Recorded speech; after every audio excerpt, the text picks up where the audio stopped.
First things first, as I am every day, Jenna Wolfe, that's the Hall of Famer Cris Carter, and that's Nick Wright. It is Wednesday. We are in the middle of what is going to be our second gigantic storm in New York City in the last 5 days. I don't buy it. You're a skeptic? You're a weather skeptic? It's not supposed to get below 33 degrees. Why don't you ask some major snowstorm? Ask the weather guy. Let me ask our Doppler. Yep.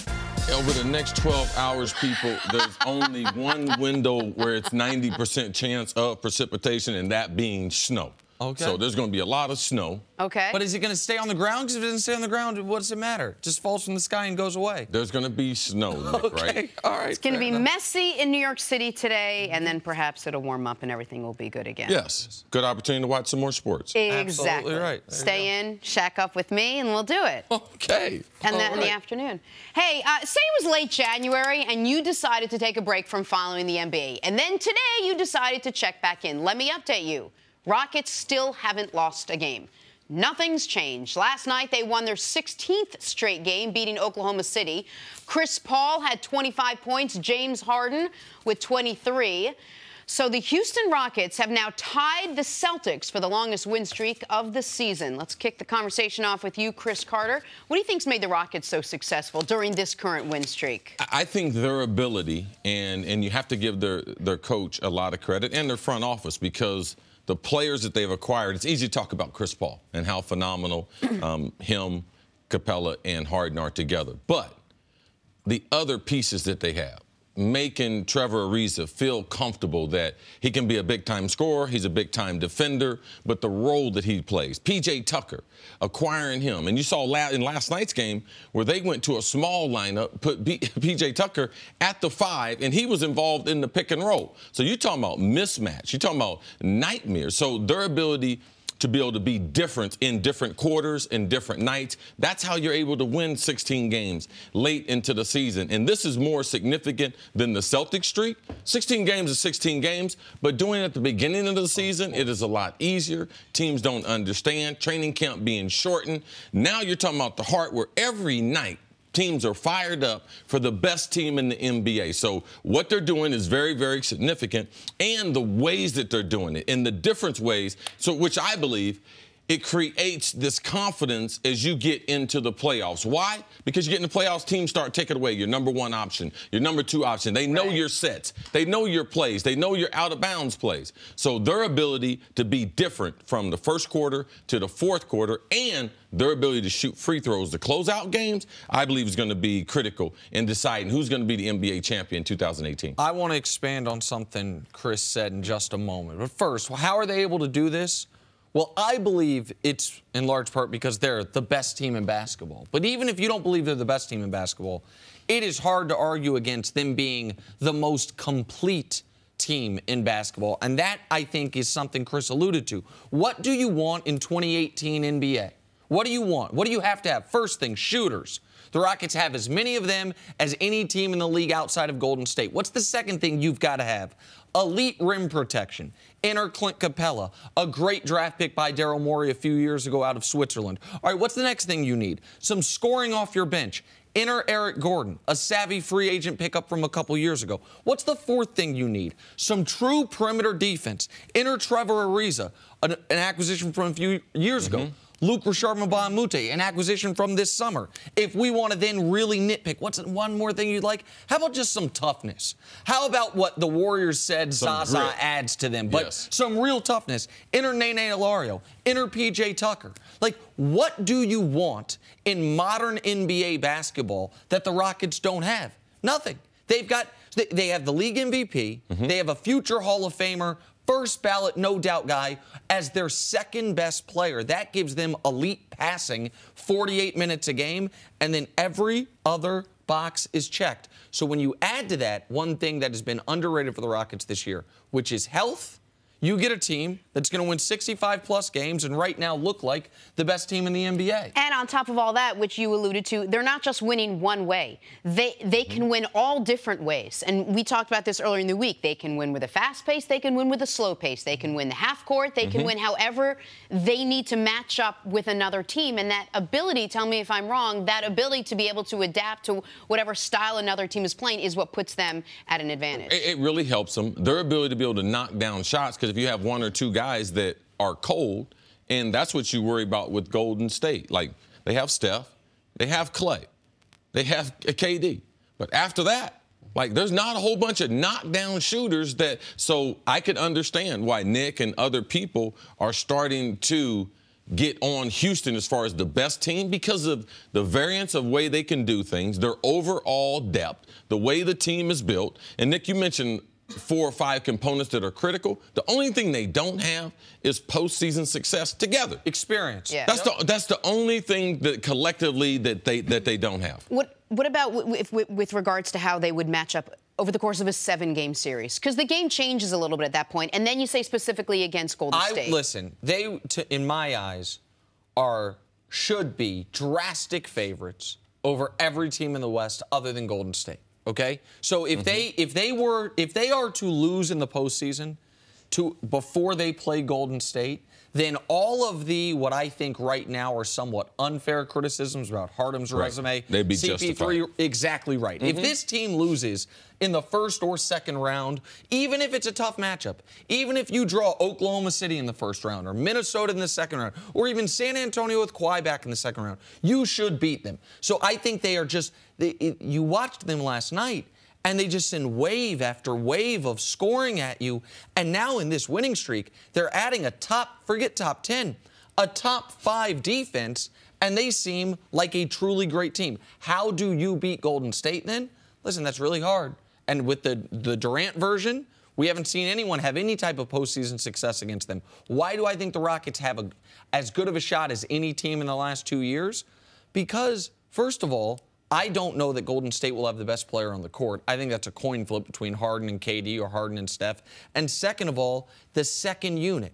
One thing the Warriors and Steve Kerr have never done, and maybe it's because their guys aren't equipped to it, Steph doesn't play 44 minutes a game in the playoffs the way LeBron does, the way we see Russ do in the postseason, no matter who his coach is. Steph's going to play 36 minutes a game, 37 minutes a game. KD's going to play around the same. They are going to have to get big minutes from their bench unit. The Rockets' bench unit is extraordinary right now, especially with essentially the new Jamal Crawford, the new reigning 6th man every year, Eric Gordon, coming off the bench for him. I mean, very exciting things for Houston, but it's yet to be seen in a series. When things slow down, when you get where everyone starts to understand what you're doing and the pressure of it, how do they respond collectively, and can they stay injury-free? Those are the things I believe determine who gets there in the West. You said something early on about P.J. Tucker at the 5. Before the show, you talked about something you saw them doing in the pick and roll that I don't know if a lot of people noticed. That I saw it happen, but it didn't pique my interest the way it piqued yours.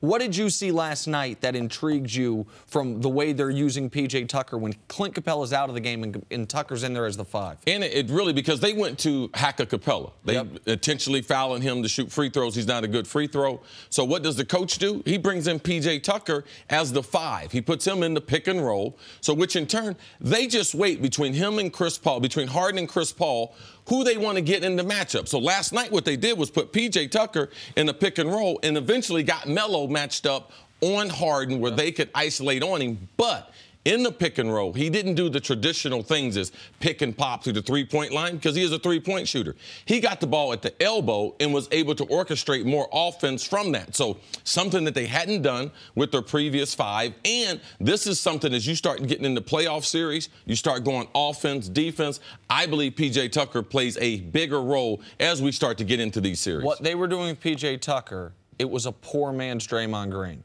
Not as good of a defender, but exactly what you're describing, where you can do the pick and roll there, have him out at the elbow or the wing, and then if you kick it to him, he can orchestrate somewhat. Again, Draymond's great at that, the best in the league at that role, but they are, you saw visions of that with how they use P.J. Tucker last night. New topic now, back to basketball. The Oklahoma City Thunder, on paper, they're fantastic. Westbrook, Paul George, Melo, great lineup, great energy, great winning attitude. On the court, good lineup, decent energy, not as much winning as we thought. They lost to the Rockets last night, 7-9 in their last 16 games.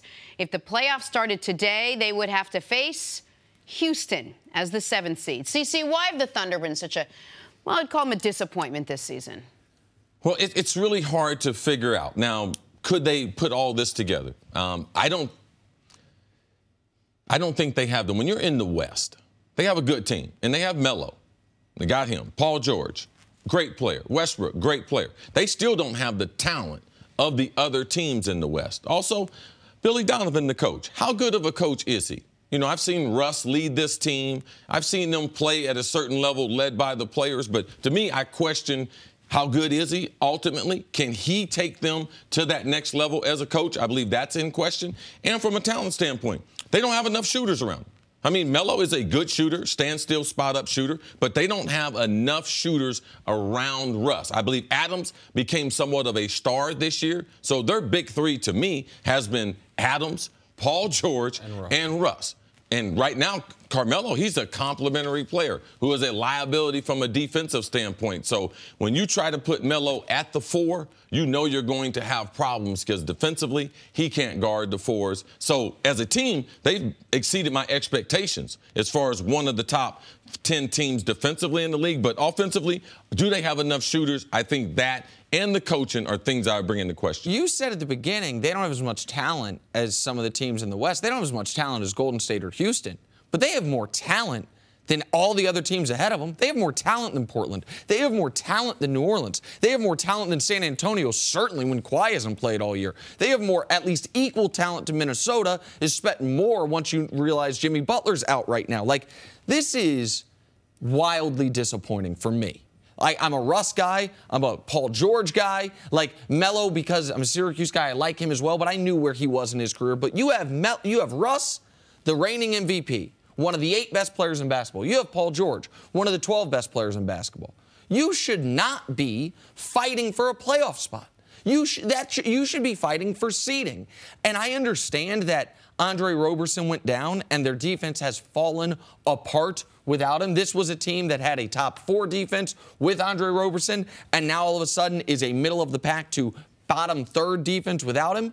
You can't have one guy that's not, unless he's a rim-protecting center, that has that big of an impact on whether or not your team can compete. You cannot be a team that right now is in the loss column, tied for 9th in the Western Conference. You just can't be when you have this level of talent. The funny thing about it is, I'm looking at their record. They're 37-29. Mm-hmm. Guess what Cleveland is? Yeah. 37-26. Yeah, but it's CC. I'm just saying, like if we're disappointed in OKC, Cleveland's right there in the same neighborhood. But OKC has had, for their top 4 players, health all year long. They have had, what? Go ahead. No, I'm just saying that when you look at things, like I didn't think OKC was a championship team. So where do you think they are? They're probably going to be 4th or 5th in the Western Conference. How many games are they off of that?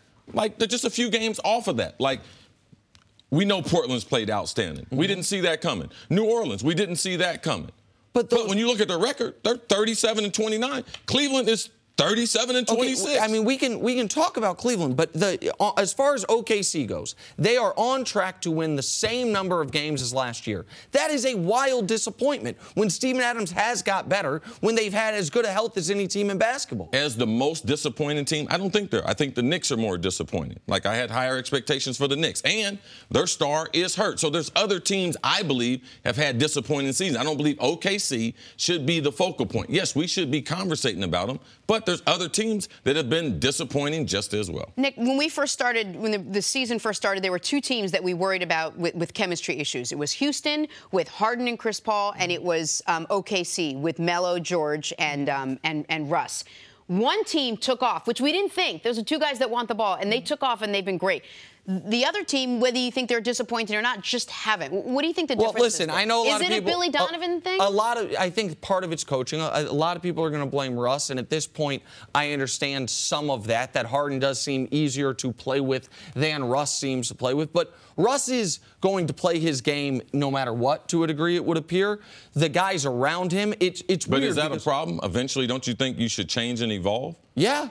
No, absolutely. So that is a problem. Yes, I'm not denying that. I don't understand what the disagreement here is. Well, they got Russ more talent. All right, now Russ his game definitely didn't improve. And how good is Russ going to make other players? Because he's played with some great players. So I believe that that will be part of the question. With the coaching, with Russ ultimately as a superstar, how good can you be there with Russ? And I believe that's a question that Paul George is asking himself right now. Which is why this team is so disappointing.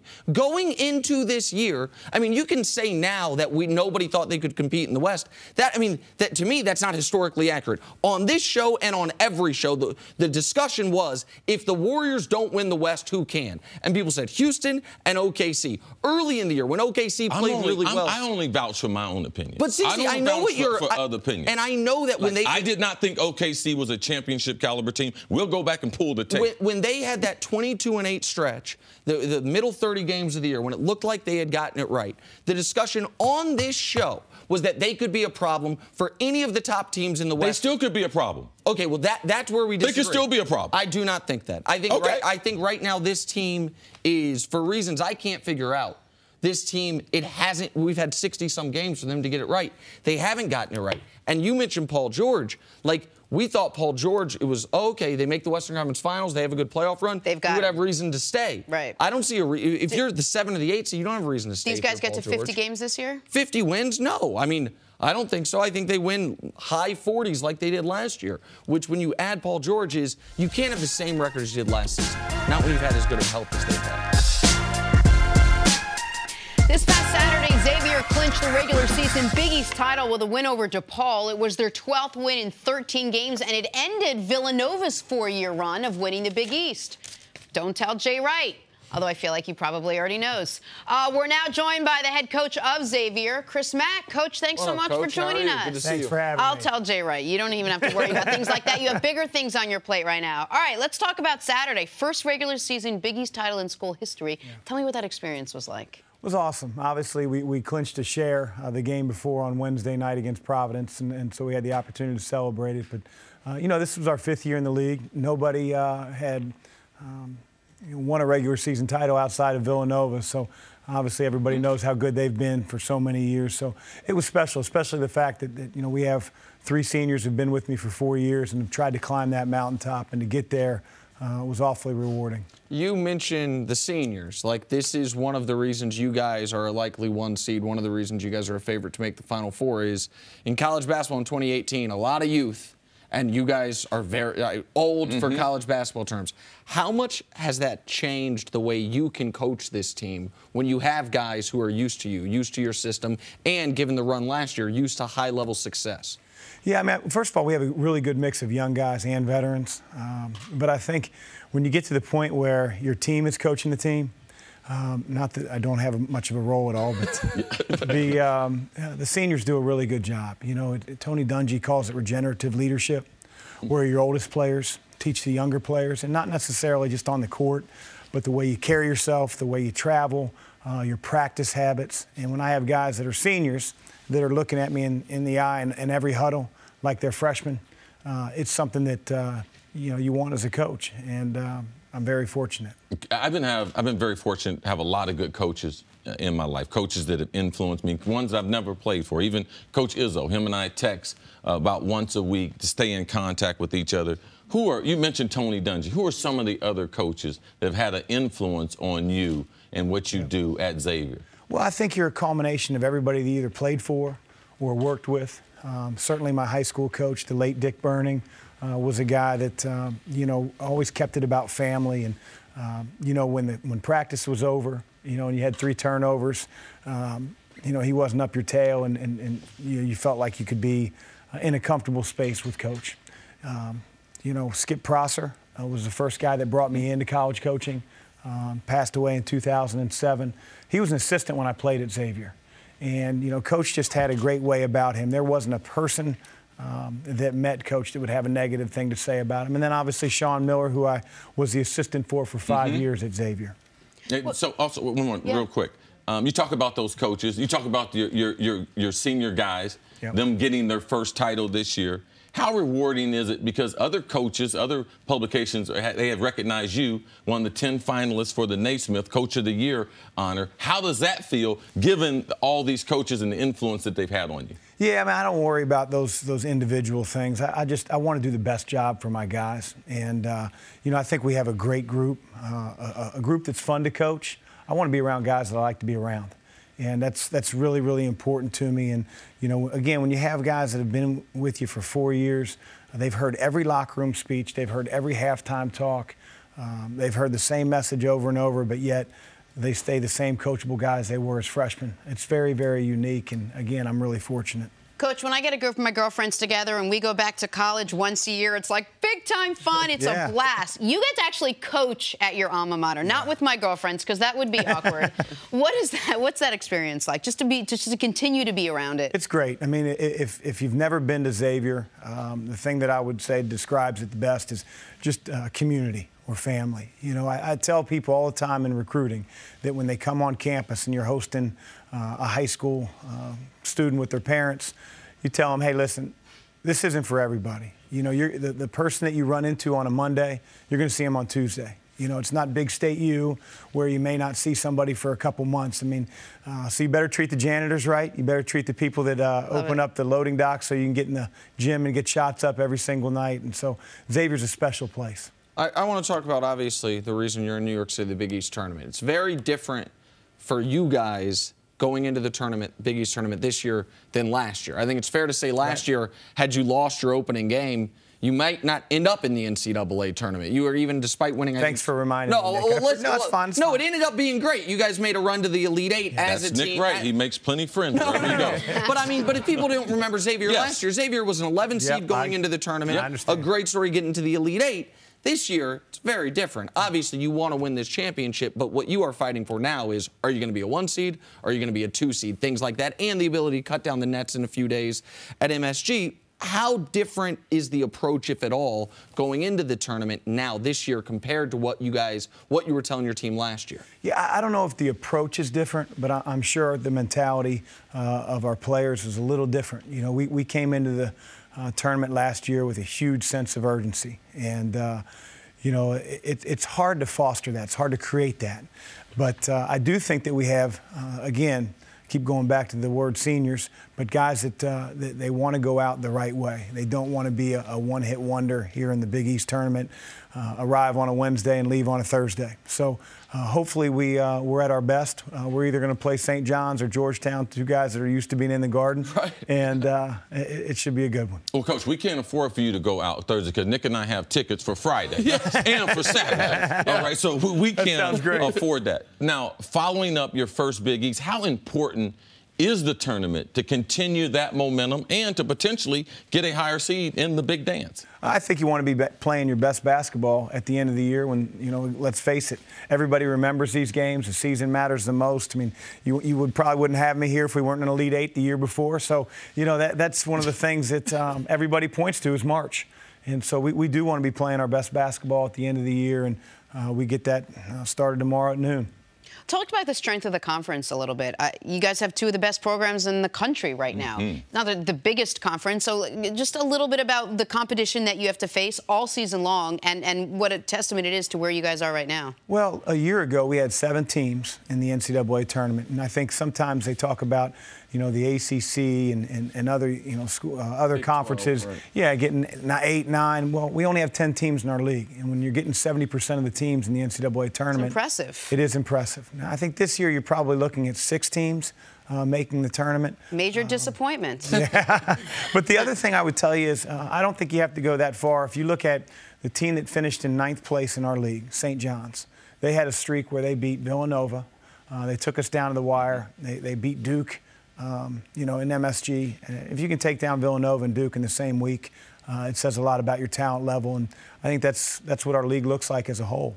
Do you think your players are, I know you got to focus on your own games, but you guys, in a tournament environment, you get to see the other teams playing because they're all in the same building. You think your players are rooting for Villanova on the other side of the bracket? You guys have had an amazing season, haven't been able to beat them yet. You could have a third shot at it, obviously, at 6:30 on Saturday. Do you think your players, I know you're going to say you don't care. Do you think your players are rooting for Villanova? No, I think they're probably playing Xbox up in their room. You think? Like my staff. You think I'm kidding? Yeah. No. Talk about one of those players, Trevor Blewett. How impressed? Trayvon. Excuse me. I got a Trayvon in my life. Trayvon Grimes, wide receiver of Florida. So I get my Trayvons mixed up.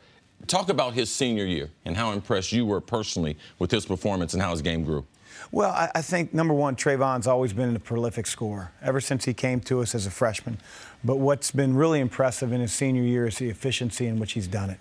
You know, obviously, when you become the player that he is, everybody's circling you on the scouting report.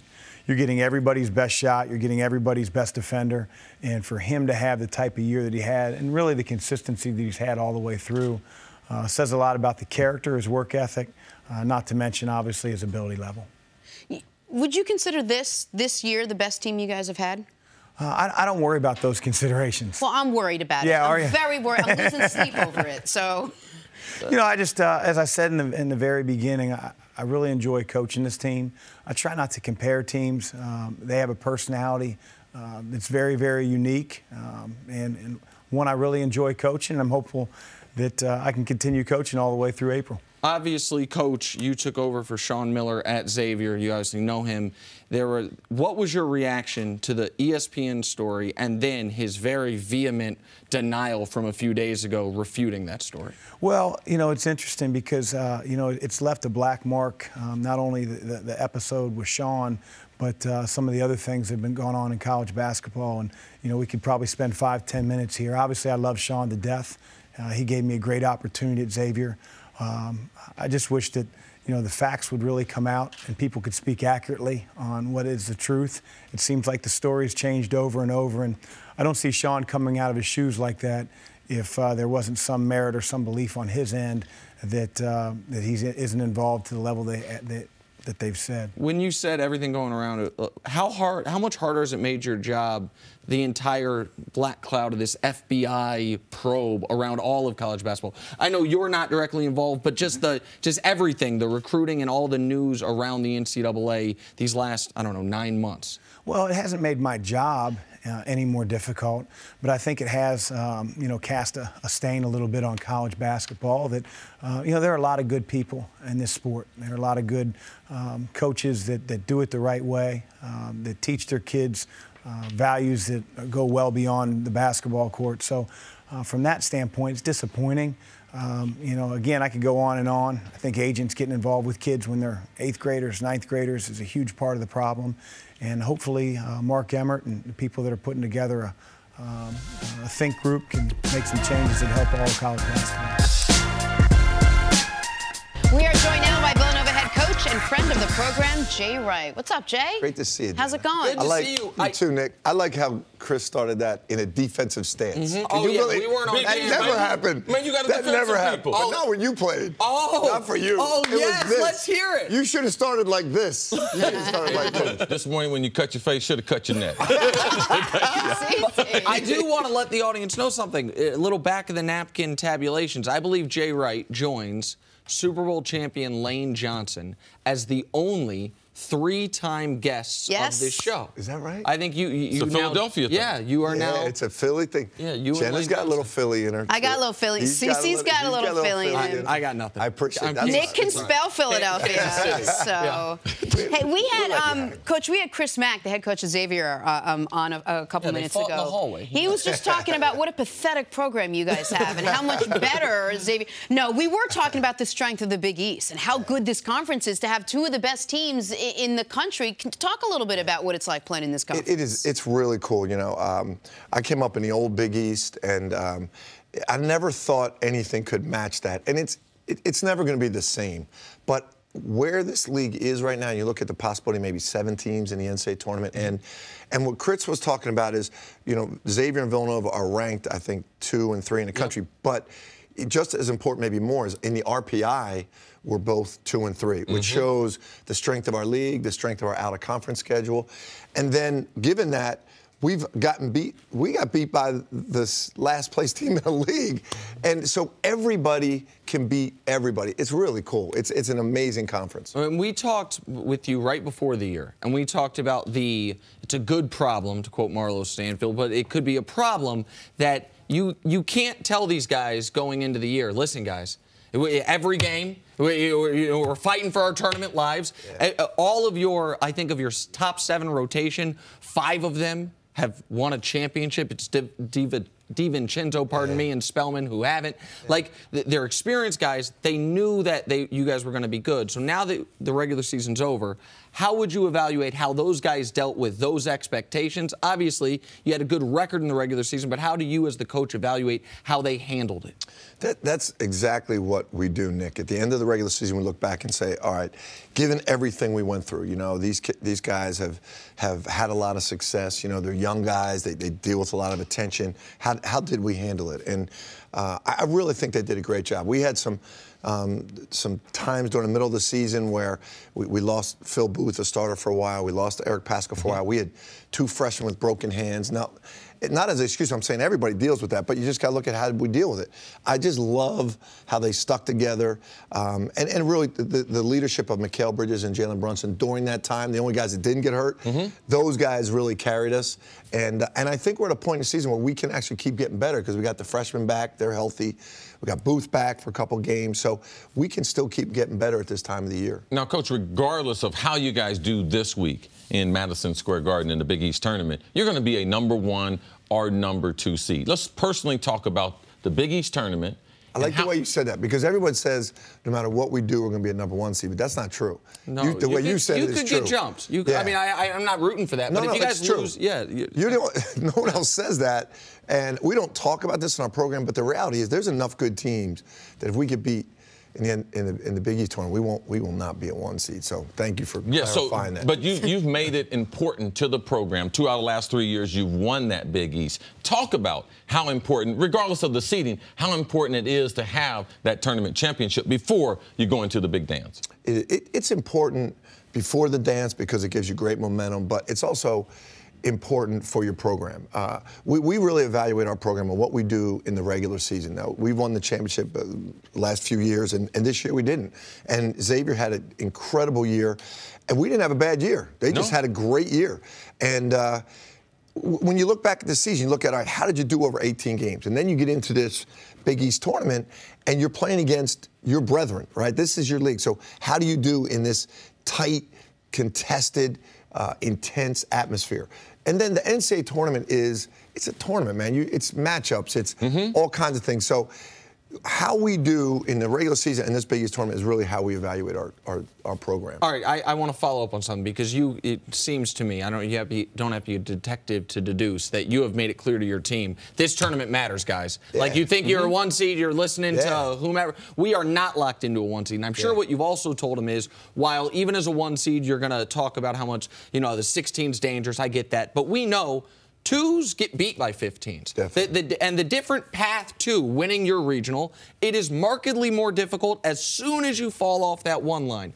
So I'm sure you're expressing that to the team in conjunction with, and it's great to win a championship. It's great to be able to cut down some nets and say, even though we didn't win the regular season, we won the conference tournament. That's the message you're trying to get across to them this week, or you've been trying to get across to them? No, believe it or not, Nick, we do not talk to them at all about seedings or anything like that. But we talk to them about the importance of this tournament because you're going to play back-to-back different styles, great teams. And then if you can learn to do that in this tournament, when you get to the NCAA tournament, you get 1 day in between, but the ability to prepare back-to-back is really important, and you're going to do it against the best teams in this conference. People that aren't here in New York or haven't kind of come in for games like this, you've played in the Big East tournament, you've played in the Sandaler tournament, you understand where expectations are and what. But to play a Big East tournament in the Garden is a really big deal. There's something about being in there. I've been in New York for almost 20 years. Like, every time I walk in, there's something special about it. Tell me what it's going to be like when you get there, what the electricity is like, because people show up for this. You just look at across the country. Look at all the tournaments in the top conferences. They all move around their venues. This Big East tournament's been here 30-some years. And the New York City basketball world readies for this every year. All the alumni from our schools that are in this city, that like this is what you do during this week in March. If you're an alum of one of these schools, like you spend your week going to the tournament. And the players know it. That the vibe going into the Garden. You come up that freight elevator, yes. you know, and you hear the roar upstairs. There's nowhere in college basketball like it.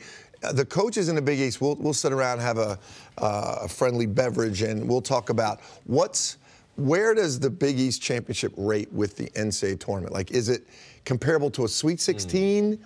Is it comparable to a Final 8? Because it's so big to all of us because you're doing it at the Garden in New York City.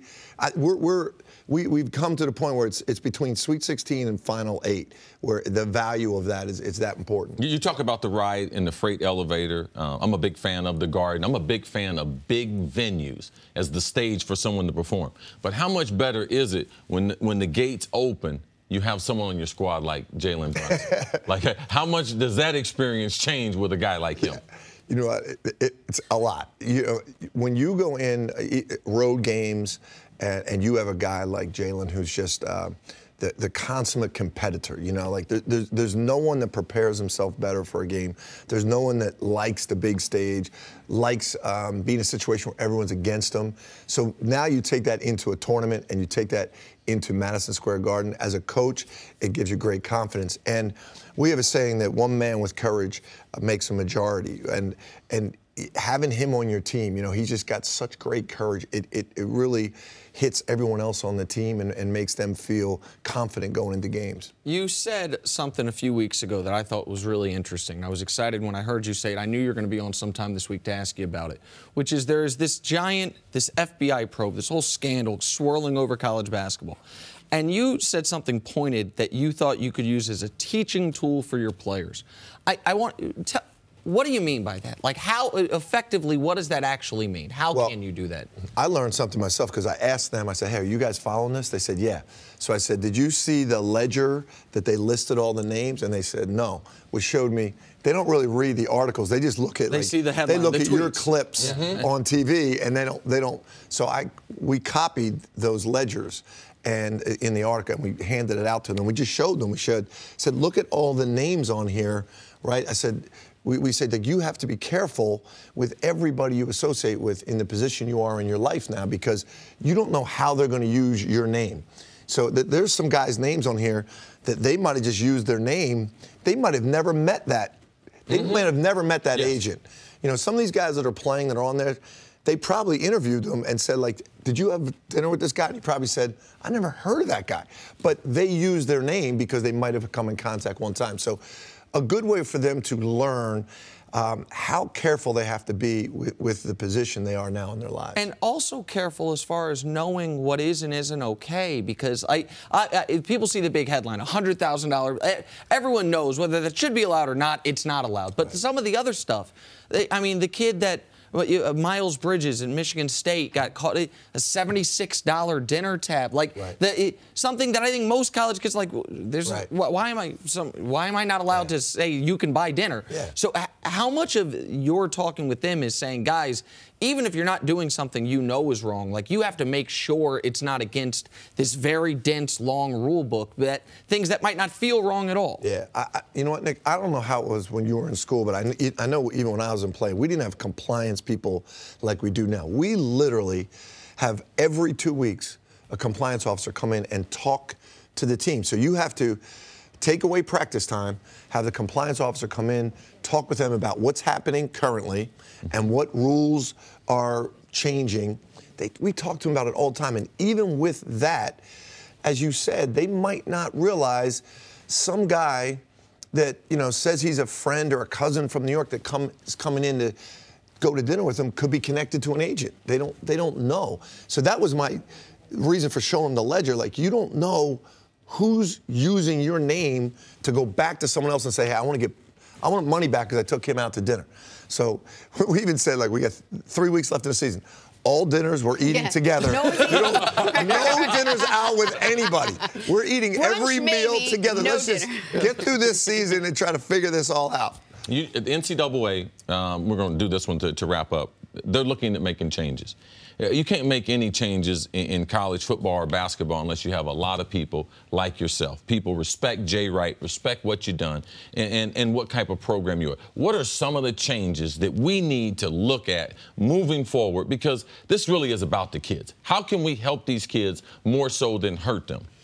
Chris, we could do a whole show on this, and in the offseason I would do it because I'm trying to concentrate just on the Big East right now. But the one simple thing is we have to make college basketball authentic. The guys that play college basketball have to be guys that want to be in college. The system is set up, and the NBA is responsible for it. The NBA will not allow these guys to come out of high school and go into the NBA or get paid significant amount of money in a G League. A livable wage. These guys that don't want to go to college and want to be paid should be given the opportunity by the NBA to go to the G League and make a fair and reasonable wage for their services, and they should be able to go to the NBA. That way, if they choose to go to college, they should go for 3 years. But we're making these kids go to college that don't want to go, and they know they're going to get paid the next year. But the NBA's rule of not allowing them to come out of high school is forcing college to take them, and now you got guys that don't want to be there. Mm-hmm. College basketball should be guys that want to be in college for 3 years, and then there should be an avenue for kids that are good enough to get paid right out of high school. Let me keep you keyed in to where we are with the Le'Veon Bell and his situation in Pittsburgh. On Monday, the story was the Steelers might franchise Bell. On Tuesday, the story was the Steelers would probably franchise Bell. On Wednesday, the story is the Steelers did franchise Bell. Thursday hasn't happened yet. All this coming off a disappointing season for the Steelers that ended in a loss to the Jaguars. All right, Nick, with Bell franchised and the future of Big Ben up in the air, is the Super Bowl window closing for the Steelers, especially with those three playing the way they did last year? Well, right. So the Steelers are in the discussion, if not at the top of the list, for most successful franchise in the history of the NFL. So as a franchise, their window will be open as long as any team's is open. But what we're talking about is this triplets, the modern-day triplets, Ben, Brown, Bell. And to me, not getting a long-term deal done with Le'Veon Bell, it is hard for me to envision L. Bell in his current form as one of, if not the best running back in the league, being a Pittsburgh Steeler after this year. So what's the window for this iteration to reach what is their actual potential, which is at least making a Super Bowl? It's the 2018 season. It is this season because, to me, the situation they've placed themselves in with Le'Veon Bell is if he's unproductive, well, then he's no longer a top 5 running back, right? And if he's hyper-productive and still a top 5 running back, he's going to hit true free agency. And he's not going to have any love lost for Pittsburgh, who wouldn't give him his deal these last 2 years that he wanted. So they are going to look back on this past season, I believe, as a wasted opportunity, particularly if they are not able to do what I thought they could have and should have done this year, which is reach, if not win, the Super Bowl. One thing with respect to Pittsburgh and how they've done things over the decades, they're going to put a Super Bowl. Every 5 years, they're going to be fighting for a Super Bowl. So their window with Tomlin, with Big Ben, when you have a quarterback that's won a couple Super Bowls, you have to always think, wow, how long is he going to be able to do that? So for me, the window is more predicated on the quarterback than it is on a running back. If we look at the NFL, we look at the playoffs, what leading rusher in the NFL has dominated the playoffs and led his team to the Super Bowl? It's just we haven't seen it. Quarterbacks have led their teams, or defenses have led their teams to the Super Bowl. Is the last one Terrell Davis? So you overvalue the running back, especially when it comes playoff time. And also, by the time you get to playoffs, they have had either 12 or 16 games, and there is no one on the field that's been hit more than running back. So when you start to see the productivity start to decline in the postseason, is because of the nature of the position. And if you are a dominant running team, by that time, defense can get keyed in, and they can eliminate that running attack. So for me, I believe the running back, it is back in as far as being a key focal point of the offenses. But when you're trying to pay and you're trying to put a championship team out there, Pittsburgh's got tremendous needs defensively.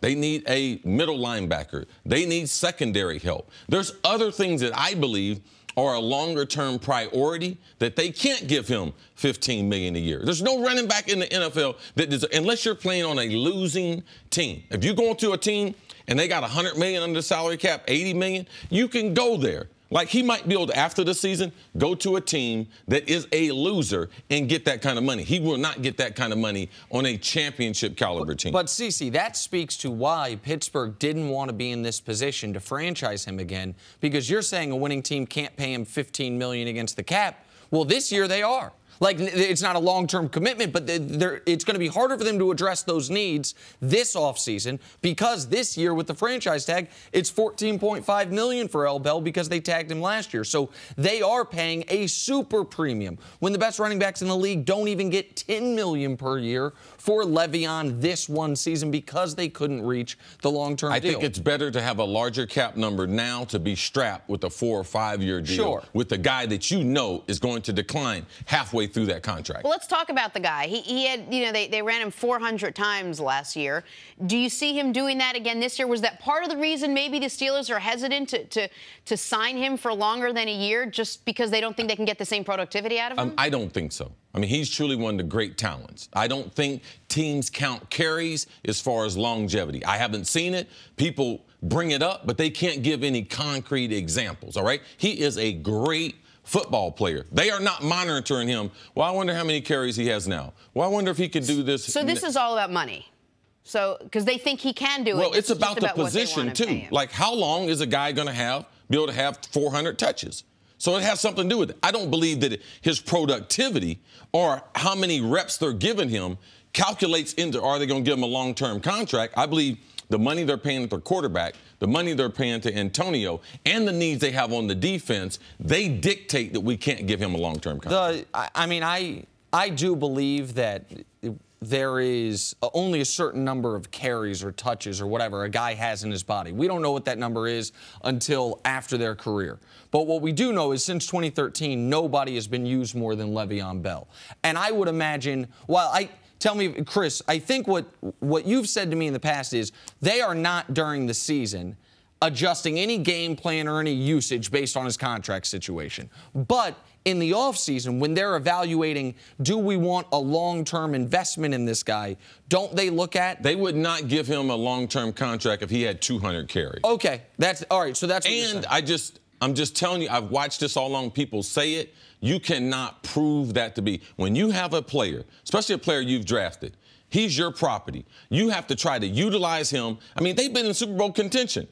You think that they would give away 10 or 15 carries to take them out of their chance of winning another Super Bowl? No. That's what I'm saying. That's where we agree. I mean, you cannot get to being one of the most successful franchises ever over the course of many, many decades by making decisions that way. We're, I think, talking past each other a little bit. We agree on that. What I'm saying is when you are looking not about how you use him now because, he's on the franchise tag. So what do they say about Antonio Brown? He's got 100 catches multiple years in a row. I think that there is not – what we do know is, when you say you can't prove it, what we do know is there is a long history of running backs the year after being highly used, be it Larry Johnson, Jamal Anderson, Terrell Davis. We can go down the list. It's basically been since Earl Campbell was the last one who dealt with that. Besides Earl Campbell, none of those running backs are as good as L. Bell. Okay. All right. Look at their career. Look at their numbers. So you're not comparing apples to oranges. L. Bell is a prime time. I mean, he is a big time. If he's able to put another 4 to 6 years together, he would go down as one of the great backs all time. So why doesn't Pittsburgh want to try to keep him around? The pie is only so big, Jenna. Okay. All right? And so you already have a disproportionate amount of the money going to the offensive side. All right? Antonio Brown's making $18 million a year. Ben is being paid at an elite level. You can't have all that money of their salary cap in your backfield. That's the point. That's the point you've made in the past. When we were talking before the show, you mentioned it, that the Steelers made their decision on whether or not they're going to give L. Bell this huge deal he wanted, not this offseason, but when they decided to give Antonio Brown that contract. When you make the decision, despite Antonio's Facebook Live, despite some of the things that are not ideal for the team setting, we're going to look past all that and have you set the market at wide receiver. Mm-hmm. We're going to pay you $18 million a year. We are going to do things that in Pittsburgh we don't typically do. Remember when was not Mike Williams, the fast receiver they had that I can't remember. Mike Wallace. Mike Wallace, thank you. When Mike Wallace, he wanted a big deal. They said, okay, that's great, we'll trade you. Like with Antonio Brown, once they made that decision, in your eyes, that's when they knew we can't have the highest paid wide receiver and the highest paid running back. Right. Hey everybody, Nick Wright here, and thank you so much for listening to the First Things First podcast. But I wanted to tell you about another podcast at Fox Sports that we are so excited about, and that is Alexi Lalas's State of the Union podcast. That's right, U.S. soccer legend Alexi Lalas will be partnering up with Fox soccer guru and researcher extraordinaire David Moss to review the top storylines in soccer across the globe. Each week, Alexi will give his State of the Union on American soccer as it rebuilds for the future. Subscribe and listen for free on Apple Podcasts or wherever you get your podcasts right now. Now back to the show. We're now joined by former NFL head coach Eric Mangini. Good morning, Eric. Good morning. Good to see you, Coach. Good to see you. How are Felt you? almost guilty calling you Eric there for a second. Felt like you were getting in trouble. We are a mere 184 days away from the start of the 2018 NFL season. Is that correct? That is 100% correct. Check me. Do you know the season starts on a Thursday night? Check. You got it. You got it. She got it. I don't want to. Everything makes me nervous now. Don't worry. Did you go with Thursday night or go with Sunday? We got a numbers guy. You got it. She nailed it. She double-checked those 184 days, give or take, apparently 4 days, barely enough time to get our mock drafts together. One quarterback bouncing around everyone's mock draft, former Oklahoma star Baker Mayfield. You see what I did there? It's called a transition. Despite leading one of the most efficient offenses in college football history, people are still split about the demeanor on the field for him. According to Kimberly Jones of the NFL Network, one head coach described Baker Mayfield as, quote, over-the-top cocky. Coach, would Baker Mayfield's personality bother you as a head coach? I would have to do a lot of research before bringing him in. There's a thing that we used to use, the Mae West rule, where if you have to tell people you're a lady, then you're not. And if you have to go around and talk about how good you are and all those things, now you start to worry, is it really competence or is it truly masking some sort of insecurity? And in terms of people talking about, well, you know, a guy will mature. And my comment in the draft room was always, okay, tell me the 23-year-old that you give more money to, more time to, more fame to, that suddenly gets more mature. And you're trying to go back and look at his past and the things that he's done and see which way he's trending, because it's gonna get old hearing, hey, I'm sorry I did this, hey, I'm sorry I did that. And in terms of his willingness to be coached, his willingness to get better, there's a lot of great players that are confident, that are coachable, that want to consistently improve. And what's the balance? What's the balance with him is what I'd have to find out. Is there a guy in the NFL right now that has similar, I'd rather call it confidence than cockiness, that has been very successful? Oh, I think you're talking about the quarterback position? Yes. I think there's a lot of guys. Like Cam Newton? I think but not just Cam. I think Tom Brady.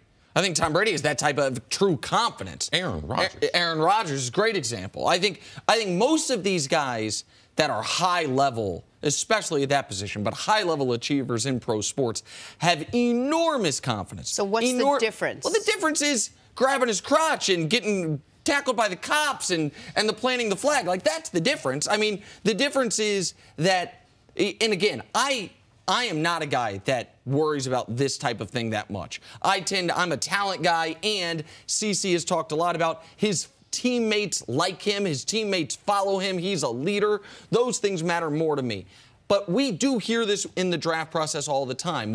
Everything gets lumped into character issues, whether it's really about character or not. I love the way you put the air quotes on character, like it doesn't mean anything. No. That's we talk about character. Okay, well, those things are important because the human being that comes into the locker room affects the other human beings. Agreed, in the locker room. but the reason I put air quotes on it is I remember when Jameis Winston's coming out of college, and we lumped sexual assault allegations into the same bucket as character issues, that is planting the flag or not shaking a guy's hand. Like, that's we don't have anything else to call it.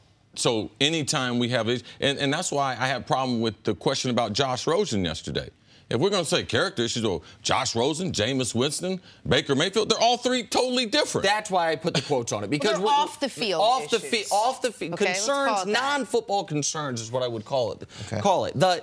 My only concern with Baker, as far as if he is claiming or if people are like he is going to change, is the things that happened post the embarrassing arrest. Because he knew he was a Heisman Trophy frontrunner. He knew he was a potential first-round NFL draft pick, and he had his college screw-up. He had his, oh, God, listen, I ran from the cops and got arrested. I got tackled by the cops. If after that he still acts out the way he did, I believe that's who he's going to be as a pro. Now, I don't necessarily have a problem with him being that guy as a pro, but I don't think you're going to have some late career or I guess early pro career revelation when the moment where you got arrested embarrassingly didn't change those actions. You know, I have a respect for the coach who says that he's too cocky for him, because coaches, they have a temperament. And every player can't play for every coach. I'm sure that Bill Belichick, the marriage that he formed with Tom Brady, it's evolved over years. But at the beginning, was Tom Brady the type of quarterback that Bill Belichick wanted? No. I mean, it takes time to develop. I believe a lot of Baker Mayfield has to do with his story. And you see Tom Brady. Tom Brady's confident. But that confidence is into the team, within the team confined. It is not overzealous. It is not misappropriated. So when you see the kind of enthusiasm and cockiness are two totally different things. And we can't miss that he is a quarterback. He's not a wide receiver. If he was a wide receiver, we wouldn't care. If he was a running back, we would not care. He wouldn't have character issues. He would just be one other confident guy in a room full of confident guys. But the thing is, we're getting ready to give this guy the power to be the face of the franchise, and his character becomes more important because he's scrutinized more. People are going to say things to him worse than what they said in the Big 12 once he gets into the league. So how does he handle those things? And for me, the attitude is developed from being a walk-on out of high school and having that chip on his shoulder. That, to me, is what he's trying to live up to. At some point, you have to realize, I'm already a star. How do I get better on and off the field? And those are the questions that Baker's going to have to answer going forward. Yeah, confidence to me is knowing that you have shortcomings and believing you can overcome them. And arrogance to me is thinking that you don't have shortcomings. And you want someone who is confident, who believes in their ability, who believes that they can do the things that need to be done in an organization in order to be great. But if you get a player that's arrogant and doesn't feel like he needs to continually grow and develop, you look at a guy like Jerry Rice, one of the greatest players of all time. He was consistently worried about his job. He was consistently worried about whether or not someone was going to be able to come in and remove him from the roster, and that drove him all the time. Tom Brady is consistently driven to be better regardless of how much he's accomplished. Yeah, Baker Mayfield's had a really great college career, okay, but things change when you get in the NFL, and you better come in with the confidence, but not arrogance. Otherwise, you're going to get a beat down. I think it becomes hard to be coached when you're arrogant. And when you're, I just tell kids this all the time. Every day, as a talented person, you have to submit your talent to the coaching staff or the authority that's over you. And if you don't do that when you're arrogant, it becomes hard to get better every single day. It would be impossible for Tom Brady with Bill Belichick to splice up the tape when they have a game and to put Tom Brady on the beginning of that tape if Tom was not humble enough and submitting himself to the organization and the process. It really helps in coaching the rest of the players. But when you can't approach your star like that because he's fragile or because he doesn't think that he needs it, the trickle-down on effect, I believe, on the team is drastic because you can't go hard after guys. If you can't go hard after the quarterback, it becomes harder to go after the rest of the guys on the team. But you don't have that concern with Baker because you like that he's a guy that's not coachable, correct? These are the things you have to adjust. We have not seen them yet. Okay. And typically with problems, they're a little bit like icebergs. You only see the tip of them, and there's usually a lot of other ones that never get out publicly. And I'm not saying this is the case with this kid, but the process is going through and figuring out, okay, is this just what we've heard is all that he has, or is there a whole nother layer? And when you're at bigger and bigger schools, those things tend to get hidden. hidden. There's going to be plenty of times well. he's the captain of a team, the guys aren't going to shake his hand. Right. That's like normal. I wouldn't be expecting the guy to shake my hand. So his expectation, what we expect from him on and off the field, they go up And higher. that's it. And when the off the field affects the on the field is when you really have the big problems. Coach, thank you so much. I'm Jenna Wolfe, and thank you for listening to the First Things First podcast. Make sure to subscribe and tell your friends, family, and coworkers about the podcast, which, by the way, is available on iTunes and all your favorite podcast apps.